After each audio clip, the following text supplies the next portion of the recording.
Assalamualaikum warahmatullahi wabarakatuh. Perkenalkan, kami dari kelas 11-4 ingin mempresentasikan materi PKN yang telah Bapak berikan. Perkenalkan, sebelumnya nama saya Latifah Khairunisa. Saya Ririn Nabila. Saya Kias. Latar belakang UUD NRI 1945. Setelah Indonesia menggunakan UUD sementara 1950, sistem yang diatur adalah sistem parlementer, yang mana kekuasaan tertinggi dipegang oleh Perdana Menteri dan DPR. Namun dalam praktiknya, sistem ini menyebabkan stabilitas politik karena kabinet sering berganti akibat mosi tidak percaya pada parlementer. Dalam kurun waktu 1950 sampai 1959, terjadi 7 kali pergantian kabinet.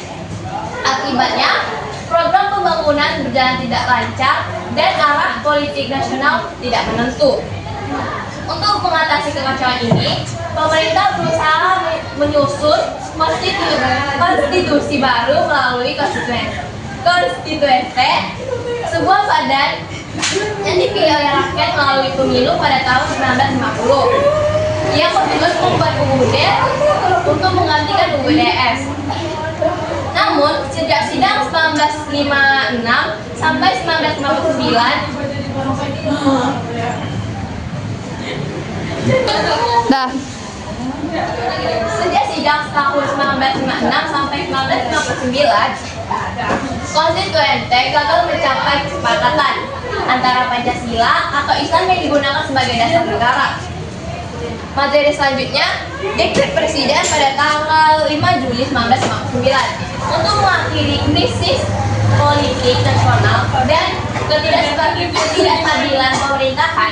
Presiden Soekarno mengeluarkan dekret presiden pada tanggal 5 Juli 1959 yang berisi yang pertama, pembubaran konstituente, yaitu lembaga yang bertugas menyusun UUD baru namun gagal mencapai kesepakatan. Yang kedua, pemberlakuan kembali UUD 1945 menggantikan UUDS sementara 1950. Yang ketiga, tidak berlakunya lagi UUDS 1950. Dan yang terakhir, pembentukan MPRS dan MPAS, yaitu Majelis Perwakilan Rakyat Sementara dan Dewan Pertimbangan Agung Sementara untuk menyesuaikan pelaksanaan Undang-Undang Dasar 1945.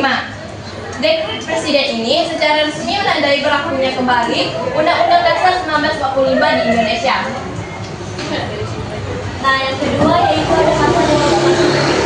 Setelah UUD 1945 diperlakukan kembali, Indonesia memasuki masa yang disebut demokrasi terpimpin di bawah Presiden Soekarno. Ciri-ciri dari masa ini yang pertama yaitu kekuasaan presiden sangat besar, bahkan melampaui batas yang ditentukan oleh UUD. Yang kedua, MPR dan DPR tidak berfungsi secara efektif karena seringkali tunduk pada keputusan presiden. Yang ketiga, munculnya ideologi nasional yaitu nasionalisme, agama, dan komunisme. Nah, yang keempat yaitu adanya terjadi penyimpangan terhadap UUD 1945 seperti presiden diangkat seumur hidup. Yang kedua, penggabungan kekuasaan eksekutif, legislatif, dan yudikatif di tangan presiden. Yang ketiga, dominasi partai politik tertentu. Yang kelima yaitu ada krisis ekonomi dan politik yang ditambah dan juga adanya peristiwa G30 SPKI. Lanjut ke masa Orde Baru. Periode ini dimulai ketika Soeharto secara resmi menjadi presiden pada tahun 1997. Ciri-ciri dari masa Orde Baru ini yang pertama yaitu stabilitas politik dan keamanan dijaga dengan ketat. Yang kedua, pembangunan ekonomi menjadi prioritas utama. Dan juga yang ketiga yaitu adanya sentralisasi kekuasaan di tangan presiden. Yang keempat, adanya pemilu dilaksanakan secara berkala setiap 5 tahunnya. Dan yang kelima yaitu lembaga-lembaga seperti MPR, DPR tidak bekerja secara independen. Yang terakhir, adanya kebebasan berpendapat dan juga pers dibatasi. Materi selanjutnya, Kita masuk ke masa reformasi. Setelah kegiatan Orde Baru, bangsa Indonesia memasuki masa reformasi yang dimulai tahun 1948. Presiden Habibie berkomitmen untuk melakukan perubahan dan memperbarui politik kemajuan yang Tujuan reformasi itu menghapus praktik KKN, menegakkan supremasi hukum dan HAM, mewujudkan pemerintahan yang demokratis, melakukan amandemen terhadap UUD 1945 agar sesuai dengan semangat demokrasi dan pembahasan kekuasaan. Selanjutnya kita masuk kesimpulan. Periode 5 Juli 1959 sampai 19 Oktober 1999 merupakan masa yang panjang dan penting dalam sejarah kenegaraan Indonesia. Selama hampir 4 dekade, UUD 1945 sering dikembang dan semangat.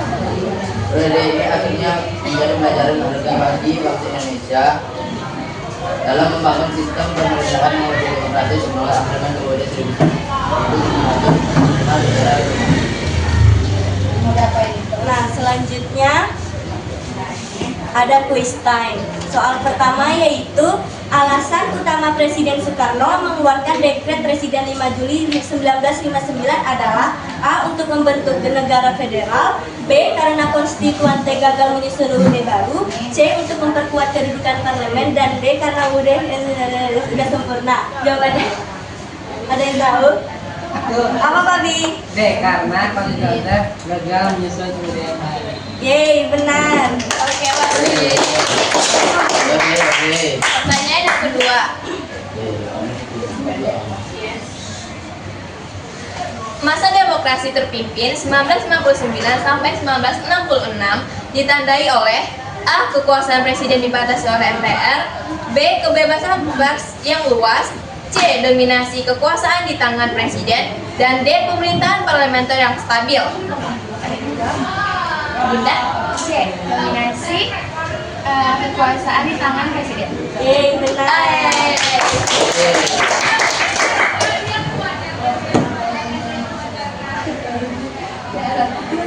Soal yang terakhir, Apa faktor runtuhnya Orde Baru?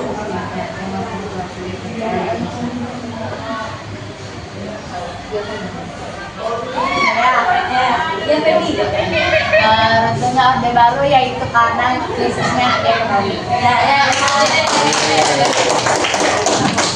Nah, selanjutnya kita bakal ice drinking. Semuanya berdiri.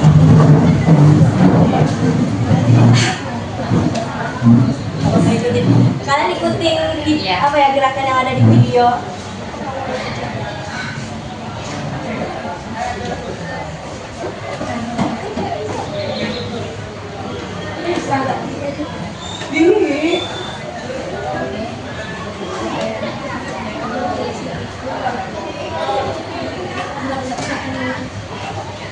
maaf ya teman-teman karena ada kesalahan sedikit di PPT-nya. Jadi kita nggak jadi eksekutif. Mungkin segitu aja presentasi dari kelompok kami. Mohon maaf apabila ada kesalahan. Kami pamit undur diri. Assalamualaikum warahmatullahi